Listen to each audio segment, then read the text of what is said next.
काला काला काला काला जिधर से देखो उधर से काला, तन भी काला मन भी काला, चंदे में आया धन भी काला। छापा मारो माल कमाओ, न कोई जीजा न कोई साला। बाहर से भी भीतर से भी ऊपर से भी नीचे से भी, जहां भी देखो गड़बड़ झाला। हाय रे काला हाय रे काला, मैं फकीर मेरे पास है झूला, कहने वाला बन गया लाला। लाला जी ने केला खाया, उसका छिलका वहीं गिराया। सुप्रीम कोर्ट ने छिलका पाया, लाला गिरे धड़ाम, मुंह से निकला हाय राम। राम नाम की लूट है, चाप के बंदे लूट। जब कोई बोले कागज दिखाओ, दुम दबा के लो फूट।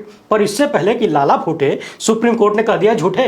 लाला गए अटक, त्रिशंकु जैसे लटक। अब रिसने लगा लाला का काला, खुल गया सारा गड़बड़ झाला। वाह रे लाला वाह रे काला। गालिब की काली भैंस चराने वाले ने ये गाना काली भैंस चराते हुए उसकी पीठ पर बैठकर लिखा था। पसंद आया हो तो दोबारा सुन लीजिएगा। अपनी स्क्रीन पर इन दो चेहरों को जरा ध्यान से देखिए। एक है देश के प्रधानमंत्री, दूसरे हैं रामकिशन यादव उर्फ रामदेव।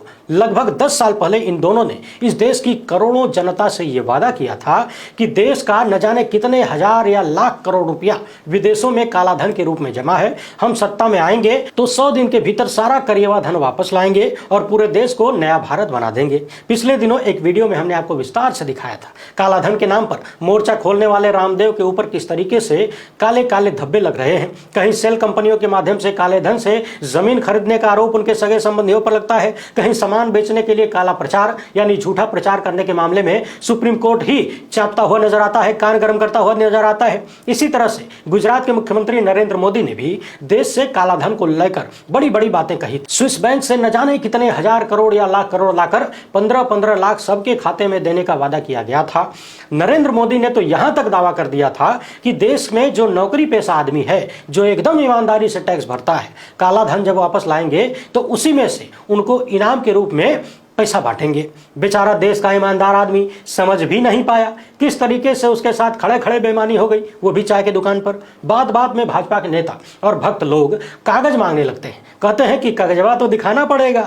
लेकिन जब उनका कागज सुप्रीम कोर्ट मांग लेता है तो दांत चियार के फैल जाते हैं, लगते हैं कन्नी काटने, मुंह छुपाने। मामला इलेक्टोरल बॉन्ड का हो चाहे पीएम केयर फंड का हो, जो लोग फलाना धर्म के लोगों का पैजामा टाइट करने निकले थे, हिसाब देने की बारी आती है तो उन्हीं का बहुत कुछ टाइट हो जाता है। चुनावी चंदे पर सुप्रीम कोर्ट ने फैसला दिया, उसे रद्द कर दिया, पूरा हिसाब किताब सामने रखने को कह दिया। मगर उससे पहले ही कुछ ऐसी रिपोर्ट सामने आ रही है जो आपकी खोपड़ियां चकरा देने वाली है। कुछ दिन पहले ही एक रिपोर्ट सामने आई थी न्यूज लॉन्ड्री की, जिसमें यह बताया गया कि पिछले 5 वित्तीय वर्षों के दौरान 30 कंपनियों ने भारतीय जनता पार्टी को 335 करोड़ रुपया यानी 3 अरब 35 करोड़ रुपया दान किया। समझने वाली बात यह है कि इन पर केंद्रीय जांच एजेंसियों का प्रकोप चल रहा था। हाल ही में आपने यह भी सुना होगा कि मुंबई में कुछ लोगों को गिरफ्तार किया गया जिनके पास से ईडी की मोटी मोटी फाइलें बरामद हुई। तब सवाल यह है कि कहीं ऐसा तो नहीं कि पहले किसी कंपनी के यहाँ छापेमारी होती है, फिर कुछ प्राइवेट लोगों को भेजा जाता है, किसी पार्टी या संगठन के लोग होते होंगे, कह दिया जाता है कि जाओ कह दो यदि जांच एजेंसी के प्रकोप से बचना है तो इतना करोड़ रुपया चंदा भारतीय जनता पार्टी को दे दें तो उन्हें वॉशिंग मशीन में कूदाने के लिए व्यवस्था मिल जाएगी। पैसा दे दोगे तो तुमको वॉशिंग मशीन में कूदने का अवसर मिल जाएगा। अब न्यूज लॉन्ड्री ने ही कुछ और महत्वपूर्ण रिसर्च की है और बताया है कि 15 और ऐसे दानदाता मिले हैं जिन्होंने भारतीय जनता पार्टी को भर भर के करोड़ों रुपए चंदे के रूप में दिया है। इनमें से 4 फर्जी कंपनियां हैं। अब आप सोचेंगे कि इन कंपनियों को फर्जी कौन कहता है, तो मोदी सरकार कहती है। यानी मोदी सरकार जिन कंपनियों को फर्जी बता रही है, अभी भी बता रही है, उन्हीं कंपनियों से भारतीय जनता पार्टी चंदा ले रही है। इन चारों कंपनियों का नाम भी आपको बताएंगे, इनके कर्ता धर्ता कौन है उनके बारे में भी बताएंगे, और इन लोगों ने कब कब कितना पैसा भारतीय जनता पार्टी को दिया वो भी बताएंगे। कंपनी का नाम, इनके मालिक का नाम जरा ध्यान से सुनिएगा, हो सकता है कोई आपका आसपास वाला परिचित निकल जाए। ये भी ध्यान दीजिएगा कि जैसे ही भाजपा के हवन कुंड में इन कंपनियों ने करोड़ों रुपए की आहुति दी, उनकी पनौती कटती हुई नजर आई।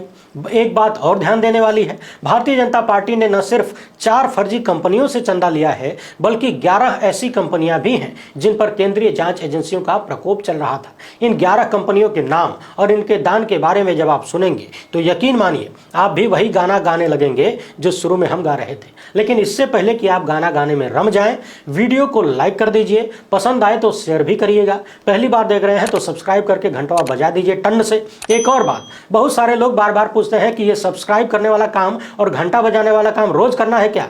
ऐसा नहीं है। जीवन में एक बार करना है सब्सक्राइब और घंटा। मैं रोज रोज इसलिए कहता हूं क्योंकि बहुत सारे लोग नए भी आते हैं। इसके अलावा यदि हो सके तो इस QR कोड या फिर मोबाइल नंबर का प्रयोग करते हुए हमें आर्थिक सहायता भेजने का प्रयास जरूर करें, ताकि आपकी आवाज मजबूत होती रहे, बुलंद होती रहे। सबसे पहले यूपी के मुरादाबाद की इस खबर को ध्यान से देखिए। आप देख रहे होंगे बहुत सारे लोग एकजुट होकर हवन कर रहे हैं। आप कहेंगे कि इसमें खबर क्या है? खबर यह है कि ये लोग गो तस्कर को छुड़वाने के लिए हवन कर रहे हैं। भारत समाचार के अनुसार ये लोग बजरंग दल के सदस्य हैं। बजरंग दल का जिला प्रमुख गौ तस्करी के मामले में पकड़ा गया था।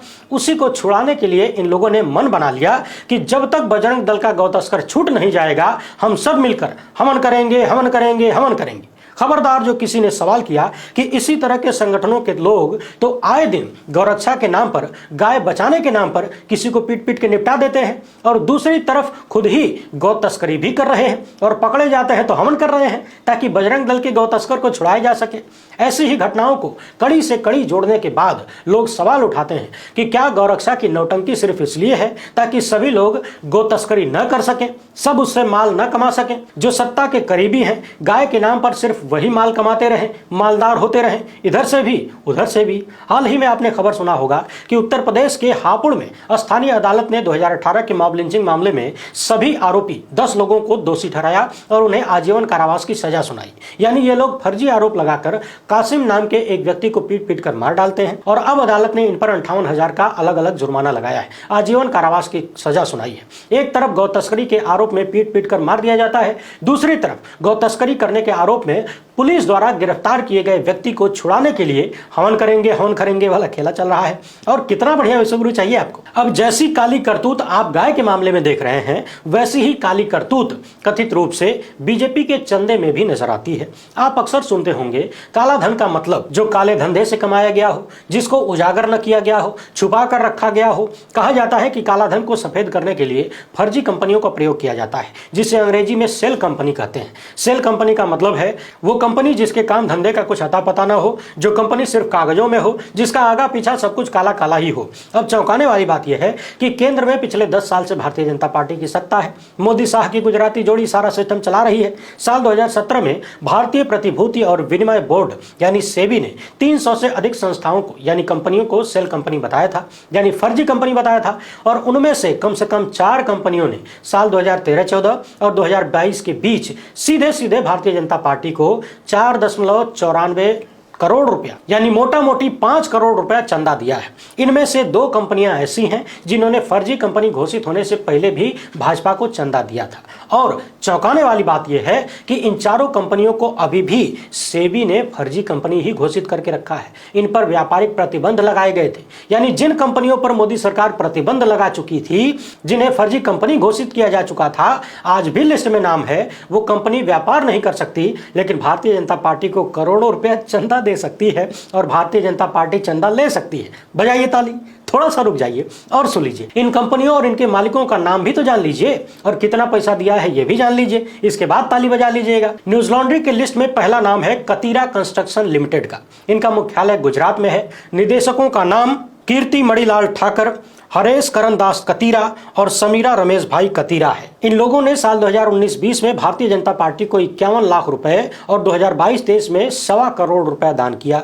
दूसरी कंपनी है लॉजिस्टिक्स सॉफ्टेल प्राइवेट लिमिटेड। दिल्ली स्थित इस कंपनी के निदेशक हैं मीना नाथ और शक्तिनाथ। इन दोनों ने मिलकर सत्तानाथ को 2013-14 में 43 लाख रुपया चंदा दिया और 16-17 में 50 लाख रुपया और 2019-20 में 1 करोड़ रुपए का चंदा दिया गया। जिस तरीके से चंदे की कीमत साल दर साल बढ़ती रही, ऐसा लग रहा है कि जैसे इनका इनकम बढ़ रहा था, वैसे वैसे चंदे में बढ़ोतरी भी हो रही थी। बहरहाल जो भी हो, तीसरी कंपनी है great eastern energy corporation limited. इस पर भी व्यापार प्रतिबंध लगाया गया था और इसने साल 2021-22 में भाजपा को 25 लाख रुपया चंदा दिया। इसी तरह से चौथी कंपनी है आधुनिक मेटालिक्स लिमिटेड। उदय गुप्ता इसके प्रबंध निदेशक हैं और इन्होंने बीजेपी को 1 करोड़ रुपए का चंदा दिया। खास बात यह है कि इस कंपनी ने 2018 में सेबी से अनुरोध किया था कि थोड़ा कृपा दृष्टि बनाइए महाराज, लेकिन सेबी की जांच में पता चला कि प्रथम दृष्टया इस कंपनी की वित्तीय जानकारी गलत थी, बहुत सारा गड़बड़झाला था। कहा गया कि विस्तृत जांच की आवश्यकता है। यानी मोदी सरकार जिस कंपनी को फर्जी मानती है, मोदी की भाजपा उस कंपनी से करोड़ों रुपया चंदा ले लेती है। अब जब फर्जी कंपनी में काला धन ही खपाया जाता है तो निश्चित तौर पर कहा जा सकता है कि इन कंपनियों ने जो पैसा बीजेपी को दिया वो भी काला धन होगा। यानी देश भर की फर्जी कंपनियों से काला धन चंदा के रूप में लेकर भारतीय जनता पार्टी सफेद बनी घूम रही है क्या? और सुनिए, यहां तो मामला काला काला दिख ही रहा है। न्यूज लॉन्ड्री की इस रिसर्च में कुछ और भी बेहद महत्वपूर्ण बातें सामने आई हैं। पता चला है कि 11 ऐसी कंपनियां हैं जिन्होंने बीजेपी को मोटा मोटा चंदा दिया और इन्हीं कंपनियों के ऊपर जांच एजेंसियों का प्रकोप भी चल रहा था। और जैसे ही प्रकोप थोड़ा सा ढीला पड़ता है, ये लोग चंदा देना बंद कर देते हैं और जैसे चंदा देते हैं प्रकोप ढीला पड़ जाता है। ऐसा दिख रहा है। न्यूज लॉन्ड्री लिखता है कि हमने अपनी पिछली रिपोर्ट में जैसे उदाहरण दिखाए थे जिनसे ये लगता था कि भाजपा को आर्थिक रूप से मजबूत करने का ये एक धन प्रवाह का सिस्टम है, एक पैटर्न के तहत काम हो रहा है। पिछली रिपोर्ट में 30 कंपनियों का पता चला था, इस बार 11 कंपनियों का पता चला है। अब मैं स्क्रीन पर न्यूज लॉन्ड्री की रिपोर्ट का स्क्रीनशॉट लगाते जा रहा हूं, देखते जाइए। कंपनी का नाम क्या है, कंपनी कहां की है और कितना चंदा बीजेपी को दिया है। इसके साथ ही छापेमारी होने, जांच होने, चंदा मिलने, इन सब की तारीखों पर विशेष ध्यान दीजिएगा। पहली कंपनी का नाम देखिए। इसने पहली बार 2015-16 में बीजेपी को 2 करोड़ रुपया चंदा दिया। अप्रैल 2016 में इस कंपनी पर 1500 करोड़ के घोटाले का आरोप लगा। इसके बाद इनकम टैक्स की छापेमारी हुई इसी कंपनी पर और इसको 7 साल के लिए ब्लैक लिस्टेड भी कर दिया गया था। कुछ समय बाद इसी कंपनी ने बीजेपी को 5 करोड़ का चंदा दिया। साल 2017-18 में इसी कंपनी ने 5.25 करोड़ का चंदा बीजेपी को दिया और इसके बाद साल 2019 में इस कंपनी को जो ब्लैक लिस्टिंग की अवधि 7 साल की थी उसको घटाकर 3 साल कर दिया गया। बहुत सारे लोगों ने इस पर सवाल उठाया, जांच की मांग की, लेकिन कंपनी को एक के बाद एक कॉन्ट्रैक्ट मिलते गए। साल 2016 में मुंबई मेट्रोपॉलिटन क्षेत्रीय विकास प्राधिकरण द्वारा इसी कंपनी को फ्लाईओवर परियोजना दिया गया। फ्लाईओवर का एक हिस्सा टूटकर गिर गया, 14 मजदूर घायल भी हुए। इस कंपनी को लेकर सीएजी ने भी सवाल उठाए थे। इसी कंपनी ने दिल्ली वाले द्वारका एक्सप्रेसवे में भी लगभग 1349 करोड़ का टेंडर भी हासिल कर लिया। अगली लाइन को जरा ध्यान से सुनिएगा। इस कंपनी ने साल 2018-19 से लेकर 2021-22 तक बीजेपी को 1 रुपया भी चंदा नहीं दिया और अक्टूबर 2022 में इनकम टैक्स के अधिकारियों ने फिर से कंपनी पर छापा मार दिया। यानी जैसे ही इनकम रुकी वैसे ही छापेमारी चालू। और इसी साल फरवरी महीने में इस कंपनी को फिर से 4500 करोड़ का ठेका बीएमसी ने दे दिया है। यानी ऐसा लग रहा है कि जब तक चंदा बढ़िया से मिलता रहे तब तक जांच एजेंसियां आराम करती हैं और जैसे इनकम रुकती है उन्हें काम पर लगा दिया जाता है। इसी तरह की कंपनी है केजेएस सीमेंट। एमपी के सतना में इसका हेडक्वार्टर है। कमलजीत सिंह अहलुवालिया इसके मुखिया हैं। इन पर साल 2012 के कोल ब्लॉक आवंटन घोटाले में भी दाग लग चुका है। अगस्त में जीएसटी के अधिकारियों ने यहां छापेमारी की, 17 करोड़ की टैक्स चोरी का आरोप लगाया। कंपनी के एक निदेशक को गिरफ्तार भी किया गया। 4 महीने बाद दिसंबर 2020 में इनकम टैक्स ने छापा मारा, 100 करोड़ की चोरी का आरोप लगाया और इसी साल इस कंपनी ने बीजेपी को 3 करोड़ का चंदा दे दिया। तीसरी कंपनी है जेपी इस्कॉन प्राइवेट लिमिटेड। साल 2014-15 में इसने पहली बार भारतीय जनता पार्टी को 10 लाख रुपए का चंदा दिया। फरवरी 2016 में कई जगहों पर छापेमारी हुई। इसी साल इसी कंपनी ने बीजेपी को 50 लाख का चंदा दे दिया। साल 2018-19 में फिर से इस कंपनी ने बीजेपी को चंदा दिया 2 करोड़ का। अगले लगभग 2 सालों तक इस कंपनी ने बीजेपी को 1 रुपया चंदा नहीं दिया और जब चंदा नहीं दिया तो आप भी जानते हैं क्या होता है। सितंबर 2021 में इनके यहाँ छापेमारी फिर से हो गई और जैसे छापेमारी हुई अगले ही फाइनेंशियल ईयर में इस कंपनी ने फिर से बीजेपी के हवन कुंड में 1 करोड़ ठेल दिया। अगली कंपनी है कैपेसाइट इंजीनियरिंग प्राइवेट लिमिटेड। 20 अगस्त 2019 को इनके यहाँ इनकम टैक्स का छापा पड़ता है। बहुत सारे गंभीर आरोप लगे। 2 महीने बाद इसी कंपनी ने बीजेपी को 5 करोड़ का चंदा दे दिया। कुछ साल बाद फिर से 1 करोड़ का चंदा इसने बीजेपी को दिया। सुनते जाइए, बोर मत होइएगा। खेला बड़ा रोचक है, इतना रोचक है कि कई 100 एपिसोड का वेब सीरीज इस पर बन सकता है और देखने वाला टकटकी लगा कर देखेगा। अगली कंपनी है विशाल फैब्रिक्स। इसने साल 2020-21 में बीजेपी को 2 करोड़ का चंदा दिया था। जुलाई 2022 में इनके ऊपर फिर से छापेमारी होती है और उसी साल ये फिर से 1 करोड़ का चंदा बीजेपी के हवन कुंड में डाल देते हैं। अगली कंपनी का नाम है एमडी ग्रुप। साल 2015 में इनके यहाँ छापेमारी हुई। अगले ही साल इन्होंने बीजेपी को 4 करोड़ चंदा दे दिया। इससे अगले साल इसी कंपनी के 3 अलग अलग फर्म्स ने बीजेपी को 11 करोड़ का चंदा दे दिया। साल 2020-21 में कंपनी के निदेशकों ने मिलकर कुल 11.5 करोड़ बीजेपी को दे दिया। विस्तार से जानना हो तो ये जो स्क्रीनशॉट आपके सामने दिख रहा है इसको रोककर पढ़ लीजिएगा। अगली कंपनी का नाम देखिए। ये कंपनी भी एयरपोर्ट से लेकर हाईवे, पुल, खदान सब कुछ बनाती है। दिसंबर 2021 में यहाँ सीबीआई की छापेमारी होती है और अगले ही साल ये कंपनी भाजपा को 2.5 करोड़ का चंदा देती है। अगली कंपनी है दीप इंडस्ट्रीज लिमिटेड। 2018 के जून महीने में इनके खिलाफ सीबीआई मुकदमा दर्ज करती है और इसके बाद ये कंपनी 1.25 करोड़ रुपया बीजेपी को चंदा देती है। बाद में फिर से इसने 72 लाख रुपए का चंदा बीजेपी को दिया। अगली कंपनी की कहानी सुनिए। इसने 2014-15 में भाजपा को 90 लाख रुपया दिया। जुलाई 2015 में ईडी की छापेमारी होती है और अगले 2 वित्तीय वर्ष में यह कंपनी बीजेपी को 3 करोड़ रुपया चंदा दे देती है। अगला है ट्राइडेंट ग्रुप। कंपनी के कर्ता धर्ता कौन है स्क्रीन पर देखते जाइए। सारी डिटेल बताने लगूंगा तो बहुत लंबा हो जाएगा, खेला समझते जाइए बस। इस कंपनी ने साल 2021-22 में बीजेपी को 4 करोड़ 10 लाख रुपए का चंदा दिया, लेकिन अगले साल 1 रुपया नहीं दिया। हाल ही में कई राज्यों के विधानसभा चुनाव से पहले इस कंपनी के ठिकानों पर भी छापेमारी हुई थी। ये वही कंपनी है जिसके मालिक को एमपी के पूर्व मुख्यमंत्री शिवराज सिंह चौहान का बहुत करीबी बताया जाता है। अगली कंपनी है अल्केम। इसने साल 2020-21 में बीजेपी को 1 करोड़ का चंदा दिया। अगले साल 1 रुपया नहीं दिया। उसके अगले साल 25 लाख का दिया। इसी साल फरवरी महीने में इस कंपनी के ऊपर इनकम टैक्स का प्रकोप चालू हो गया। आरोप लगा 1000 करोड़ के झोलझाल का। इस रिपोर्ट में न्यूज लॉन्ड्री का कहना है कि इन कंपनियों के खिलाफ जांच और मामलों की अभी की स्थिति क्या है ये हमें पता नहीं चल पाई है। हमने इनकम टैक्स से लेकर ईडी और सीबीआई से संपर्क किया लेकिन कोई जवाब नहीं मिला। प्रतिक्रिया मिलने पर यह रिपोर्ट अपडेट कर दी जाएगी। अब आप खुद ही सोचिए, जिन कंपनियों के ऊपर सालों पहले छापेमारी हुई, अब तक उसका रिजल्ट क्या हुआ? क्या भाजपा के हवन कुंड में धन रूपी घी डालते ही 7 खून माफ हो जाते हैं? आप अक्सर देखते होंगे कि किसी सरकारी ऑफिस में कोई बाबू या अधिकारी काम करने के बदले घूस लेने के लिए एक सिस्टम तैयार करता है। आपका काम ऑफिस के भीतर होगा लेकिन घूस बाहर लिया जाएगा। चाय वाली दुकान पर या फिर पान वाली दुकान पर लड़का खड़ा है। सवाल यह है कि क्या देश की जांच एजेंसियों ने बीजेपी के लिए वही काम किया या फिर मोदी सरकार ने देश की बड़ी बड़ी जांच एजेंसियों से फिरौती वसूलवाने का काम किया? ईडी, सीबीआई और इनकम टैक्स के अधिकारी जाएंगे, छापा मारेंगे, किसी को उठाकर जेल में डाल देंगे, किसी को जेल का डर दिखाएंगे। इसके बाद संबंधित व्यक्ति करोड़ों रुपया बीजेपी के खाते में चंदा दे देगा। फिर मामला ठन गोपाल।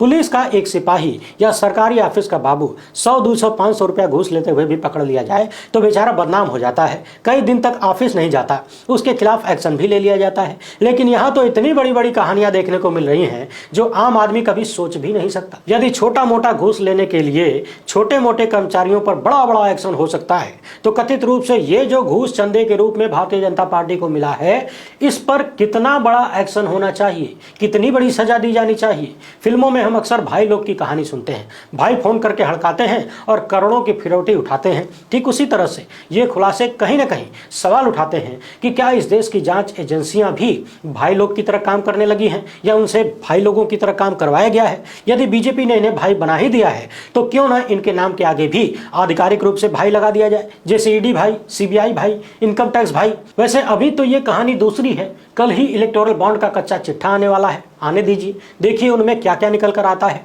वैसे जिस तरीके से स्टेट बैंक ने बहानेबाजी की थी उसे देखकर लोग बड़ी आशंका जाहिर कर रहे हैं कि इस मामले में भी भयंकर डाटा मैनिपुलेशन किया जा सकता है। क्या भरोसा, मुमकिन है, योजना चल ही रही है, हो सकता है, कुछ भी हो सकता है, कुछ भी खेला किया जा सकता है। बाकी इंतजार करिए जब तक सब कुछ सामने ना आ जाए। क्या कहा जाए, जब आ जाएगा तो अच्छे से कहा जाएगा। वीडियो पसंद आई हो तो लाइक और शेयर जरूर करें। पहली बार देख रहे हैं तो चैनल को सब्सक्राइब कर लीजिए। हमसे जुड़ने के लिए बहुत बहुत धन्यवाद।